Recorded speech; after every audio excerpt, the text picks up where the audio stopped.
evening. Welcome to the Hot 7 Nightly News. I'm lovely St. Amy Joseph. Thank you for joining us.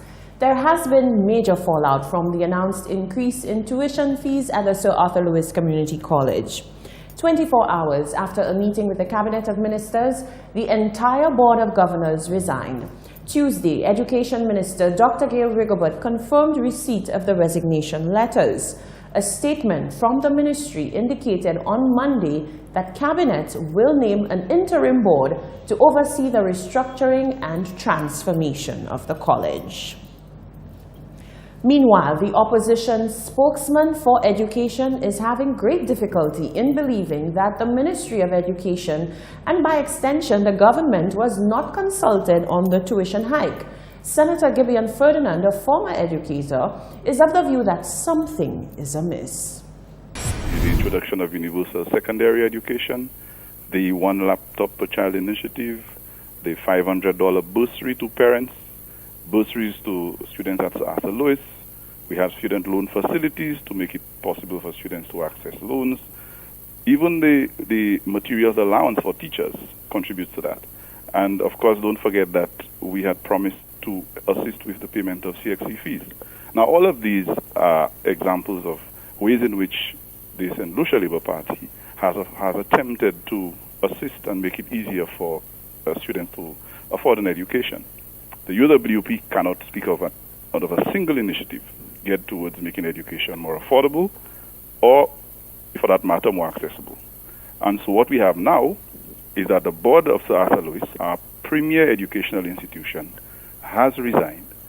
And it shows now that the government has clearly lost its way, and we now have a very dark shadow being cast on the education system in St. Lucia.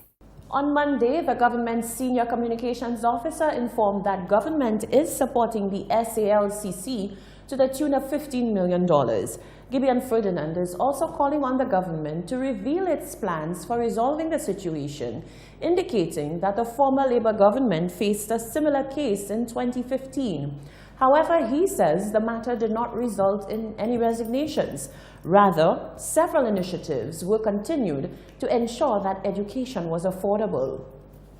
The need for fees, increase of fees by Arthur Lewis, would obviously be because the college believes that it needs to be able to provide for the services needed by students and staff. Now, we must not forget that in 2015, the United Workers' Party claimed that the St. Lucia Labour Party government was putting education out of the reach of the average St. Lucian young person because there was talk of increased fees. And that statement is on record by one of the then ministers. And so if this is the case, why isn't the government trying to assist the college and do something about the subvention that is normally provided in the region of $13.7 million? And if they are not providing that amount, I understood that it's been significantly reduced. Can they tell us by how much? The Education Minister is adamant that the issues at the SALCC are not limited to money and that there are other problems that must be addressed immediately if the college is to fulfill its mandate as the premier learning tertiary institution in St. Lucia. The mayor of Castries has again proven he isn't afraid of his skin or being skinned. Peterson Francis is facing tremendous criticism for recent statements, but he has apologized and he has even earned praise from the opposition. Not out of the woods yet. That's how the executive director of the St. Lucia Blind Welfare Association has described the financial situation plaguing the institution. The comment comes on the heels of a $100,000 donation by Club Gar and Massey Stores St. Lucia. The funds would be used to support training activities, empowerment activities, and